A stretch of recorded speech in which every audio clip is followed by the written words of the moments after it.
Hello students, तो आज हम स्टार्ट करने जा रहे हैं क्लास 10th मैथ्स एनसीईआरटी का चैप्टर नंबर 13 एक्सरसाइज 13.4 का क्वेश्चन नंबर 5। सबसे पहले हम एक बार क्वेश्चन रीड करेंगे एंड देन इसका सॉल्यूशन करेंगे। A metallic right circular cone 20 centimetre high and whose vertical angle is 60 degree is cut into two parts at the middle. मतलब कि एक हमारे पास रेड सर्कुलर कोन है जो कि दो हिस्से में कट कर दिया गया है, जिसका मिडल पार्ट है मतलब कि दो इक्वल पार्ट्स में कट कर दिया गया, दो इक्वल मिडल पार्ट्स में डिवाइड कर दिया गया, जिसकी लेंथ है एक प्लेन जिसकी जो लेंथ है वो प्लेन है परपेंडिकुलर टू इट्स बेस, मतलब कि जो उसका बेस है उसके परपेंडिकुलर। अब इसमें कहा गया है if the frustums of obtained be drawn into a wire of diameter 1/16 centimetre then find the length of wire. मतलब कि जो इसके बाद फ्रस्टम फॉर्म होगा, अगर हम उसको वायर के फॉर्म में अगर ड्रॉ करें, ऐसा वायर जिसका डायमीटर जो हो 1/16 सेंटीमीटर हो एंड जो लेंथ है फिर हमें उसकी फाइंड करनी है। मतलब कि एक वायर है जो कि फ्रस्टम के थ्रू बन रहा है, जिसका डायमीटर है 1/16 सेंटीमीटर। अब हमें उसकी लेंथ जो है वो पता करनी है। तो सबसे पहले हमने एक यहाँ पर फ्रस्टम ड्रॉ करा है। इस टाइप का कुछ फ्रस्टम जो है ये ड्रॉ होगा, जो कि इक्वल मिडल पार्ट से काट दिया गया है, मतलब कि डिवाइड हो गया है। अभी हम यहाँ पर एक बार इसको मार्क कर लेते हैं, इसके पॉइंट्स को। ये हमने ए ले लिया, ये हमने बी ले लिया एंड ये हमने सी ले लिया एंड ये हमने यहाँ पर ले लिया D, E and F. Okay, अब हम यहाँ से इसको आगे देखते हैं। क्वेश्चन में एक बार बोला है 20 सेंटीमीटर इसकी जो है वो क्या है, हाइट है। टोटल हाइट जो है वो कितनी है, 20 सेंटीमीटर, जो कि हम एक बार लिख लेते हैं।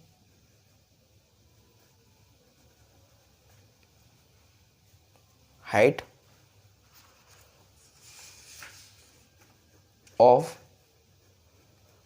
कोन इज इक्वल टू में 20 सेंटीमीटर एंड वर्टिकल एंगल जो था वो 60 डिग्री था, जो कि कट हो गया दो पार्ट्स में।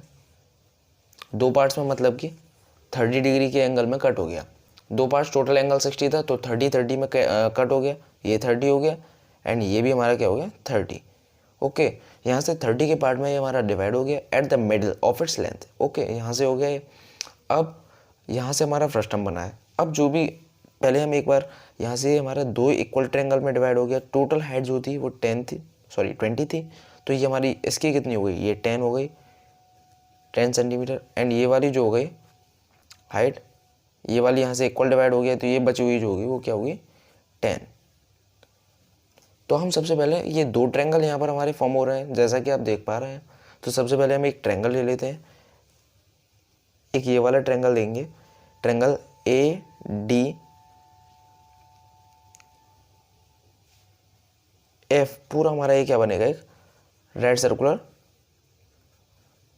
कोन का एक ट्रायंगल फॉर्म होगा। ओके, सबसे पहले हम यहाँ पर लेंगे टोटल वर्टिकल एंगल जो है वो कितना था,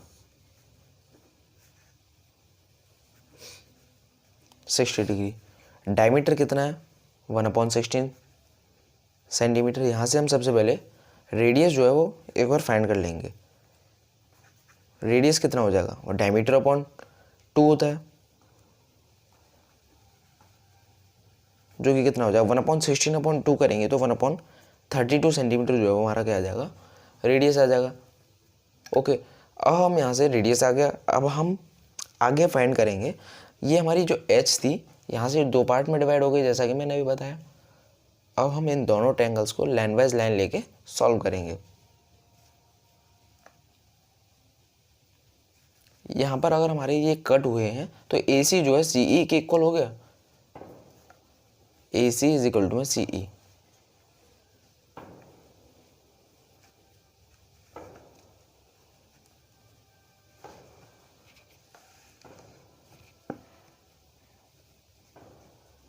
विच cut A C equal to में कितना आ गया, C E is equal to में कितना, 10 सेंटीमीटर।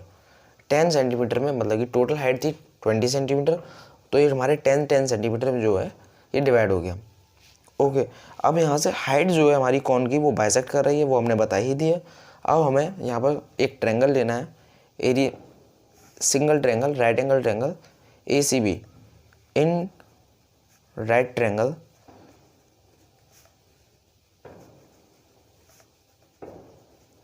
ACB,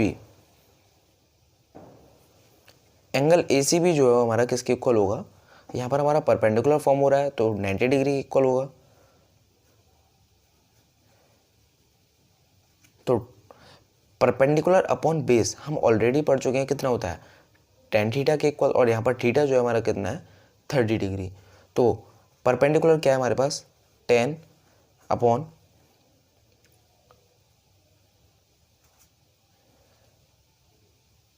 अब यहाँ पर सबसे पहले मिस्टेक करते हैं सबसे ज़्यादा बच्चे, यहाँ पर 10 अपॉन ये हमारा बेस ले लेते हैं, जो कि यहाँ पर होता है क्या, रॉन्ग। अब ये यहाँ रॉन्ग कैसे होता है, क्योंकि जो हमारा एंगल है हर बार जब हम सॉल्व करते हैं यहाँ पर एंगल गिवन होता है इस वाले पार्ट पर, लेकिन यहाँ पर जो है अपोजिट है। तो हमारी जो परपेंडिकुलर होगा वो क्या होगा, ये BC वाला जो होगा ये होगा परपेंडिकुलर, मतलब कि जहाँ एंगल होता है उसके सामने वाला, जस्ट सामने वाले जो साइड होता है वो परपेंडिकुलर कहलाता है। तो यहाँ पर परपेंडिकुलर क्या आएगा, BC upon AC is equal to में 1030। 1030 की वैल्यू हम ऑलरेडी जानते हैं 1/√3 होती है, यहाँ पर पुट कर देंगे। BC अपॉन AC कितना है हमारे पास, 10 इज इक्वल टू में 1/√3। तो BC√3 इज इक्वल टू में कितना आ गया, 10। तो BC इज इक्वल टू में 10/√3 आ गया। अब यहाँ पर हमारा कॉन्जुगेट से मल्टीप्लाई करेंगे इसको आगे सॉल्व करने के लिए, √3 से मल्टीप्लाई कर देंगे ऊपर डिनोमिनेटर में, वो सॉरी न्यूमरेटर में एंड डिनोमिनेटर में। तो BC इज इक्वल टू में कितना आ गया, 10√3/3। यहाँ से हमने BC की जो वैल्यू है वो फाइंड कर ली। अब एक बार हमने BC की फाइंड की है, अब हम एक बार ये बड़ा वाला राइट एंगल ट्रायंगल लेकर यहाँ से हम DE की वैल्यू जो है वो भी फाइंड आउट कर लेंगे। तो अब हम लेते हैं triangle in right angle triangle AED। Angle AED जो है वो कितना है, 90 डिग्री।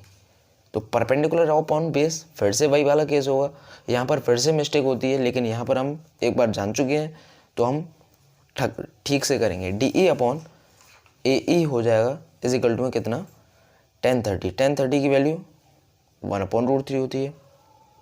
DE कितना है ये तो हमें खुद फाइंड करना है, और AE जो है, अब यहाँ से देखिए आप, AE जो है AC प्लस CE मिलाकर ही तो हमारा AE बनेगा, जो कि हमारा 10 सेंटीमीटर के पार्ट में डिवाइड हो रहा था, 10 सेंटीमीटर प्लस 10 सेंटीमीटर। तो ये कितना हो जाएगा टोटल, यहाँ से टोटल हो जाएगा हमारा 20 सेंटीमीटर। तो DE upon 20 is equal to 1030 1/√3 हो गया। तो DE into √3 is equal to में 20 हो गया। तो DE कितना आ गया, 20/√3। अब यहाँ से हम कॉन्जुगेट से मल्टीप्लाई कर देंगे इंटू √3/√3। तो DE कितना आ गया, 20√3/3।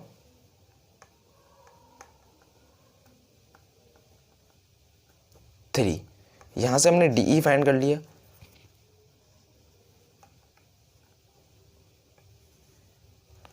अब सबसे पहला क्वेश्चन आता है, हमने यहाँ पर ये BC और जो DE है ये हमने फाइंड किया क्यों, यहाँ पर हमने ये फाइंड किया है इस वजह से, ये हमारे क्या है R1 और R2 की यहाँ से हमारी ये वैल्यू आ जाएगी।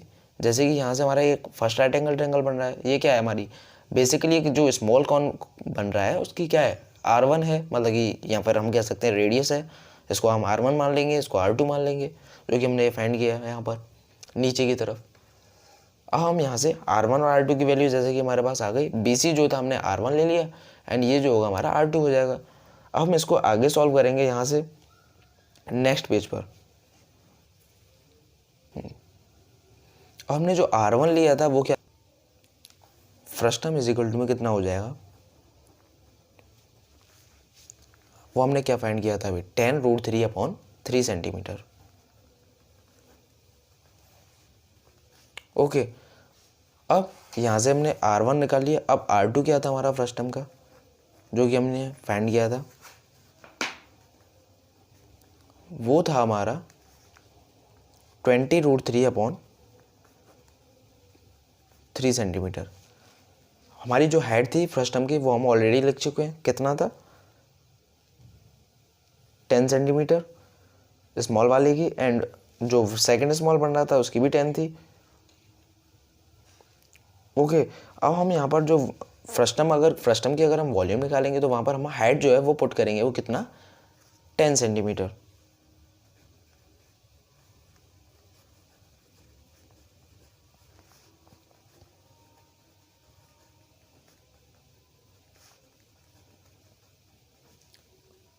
अब हम यहाँ से वॉल्यूम जो है वो फाइंड करेंगे। वॉल्यूम फाइंड करने के बाद हम जो वॉल्यूम है उसको हम इक्वेट कर देंगे, किससे, वॉल्यूम जो होता है सिलेंडर का उससे। जब हम एक बार इक्वेट करेंगे तो हम वहाँ से दोनों का वॉल्यूम इक्वेट करने के बाद जो हमारी एच है वो फाइंड कर लेंगे। यहाँ पर फिर हमारा सॉल्यूशन खत्म हो जाएगा। Volume of frustum is equal to में कितना हो जाता है, इसका फॉर्मूला हम ऑलरेडी जानते हैं, 1/3 pi H R1 square plus R2 square plus R1 R2। तो 1/3 इंटू पाई की वैल्यू हम पुट कर देंगे 22/7 इंटू एच की वैल्यू 10 है। R1 स्क्वायर कितना हो जाएगा 10 का स्क्वायर 100 इंटू √3 का स्क्वायर कितना हो जाएगा 3/3 का स्क्वायर 9 प्लस R2 स्क्वायर 20√3 का स्क्वायर कितना होगा 400 into 3/9 plus R1 into R2।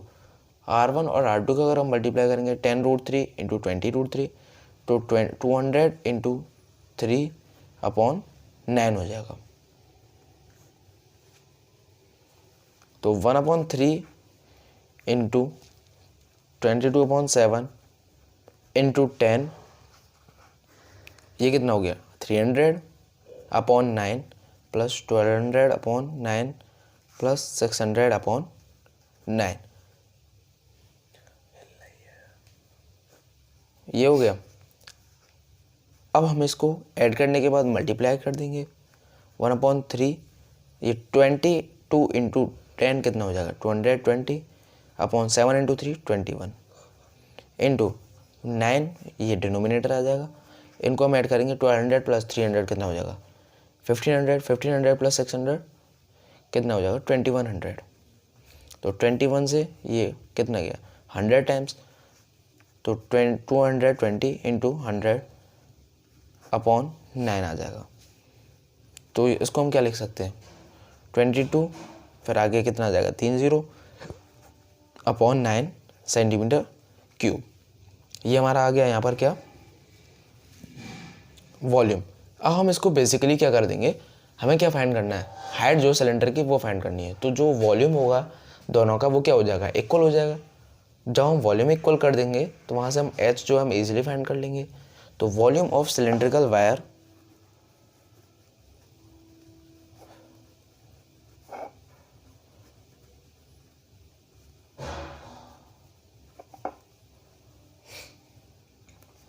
Is equal to volume of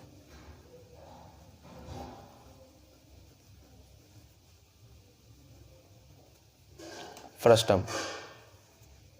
volume of cylindrical wire, cylinder का वॉल्यूम हम ऑलरेडी जानते हैं पाई R स्क्वायर एच होता है, और सिलेंडर का वॉल्यूम जो है फ्रस्टम का वो हम ऑलरेडी फाइंड कर चुके हैं 22,000/9। यहाँ से हम पाई की वैल्यू पुट करेंगे 22/7 इंटू R स्क्वायर, R की वैल्यू क्या है हमारे पास 1/32 इंटू 1/32 इंटू हाइट हमें फाइंड करनी ही है तो हाइट हो जाएगा इज इक्वल टू 22,000/9। तो एच, तो अब हम यहाँ से हमने ये इक्वेट कर लिया। तो अब हम एच की वैल्यू फाइंड करने के लिए ये सारी वैल्यूज हैं इनको हम राइट हैंड साइड पर लेके जाएंगे। तो एच इज इक्वल टू में कितना आ जाएगा 22,000 इंटू 7 इंटू 32 इंटू 32 अपॉन कितना आ जाएगा 22 इंटू 9। तो 22 से ये कितने टाइम्स आ जाएगा 1000 टाइम्स। और एच इज इक्वल टू कितना हो जाएगा 32 इंटू 32 1024 इंटू ये कितना आ जाएगा 7000 हो जाएगा अपॉन 9। तो एच इज इक्वल टू में कितना आ गया 1024,000 इंटू 7/9 9।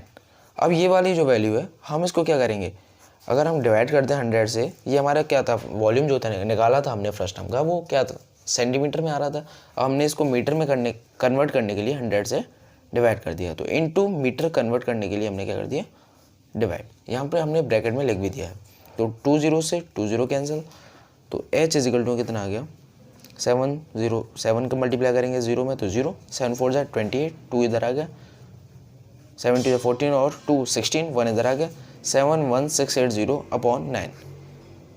ओके, अब हम इसको अगर अब सॉल्व करेंगे तो h इजिकल टू में आ जाएगा हमारे पास 7964.4 मीटर। यहाँ होता है हमारा इसका सॉल्यूशन कंप्लीट। अगर आपको वीडियो पसंद आई हो तो इसको लाइक करें, शेयर करें और हमारे चैनल को सब्सक्राइब करें। Thanks for watching.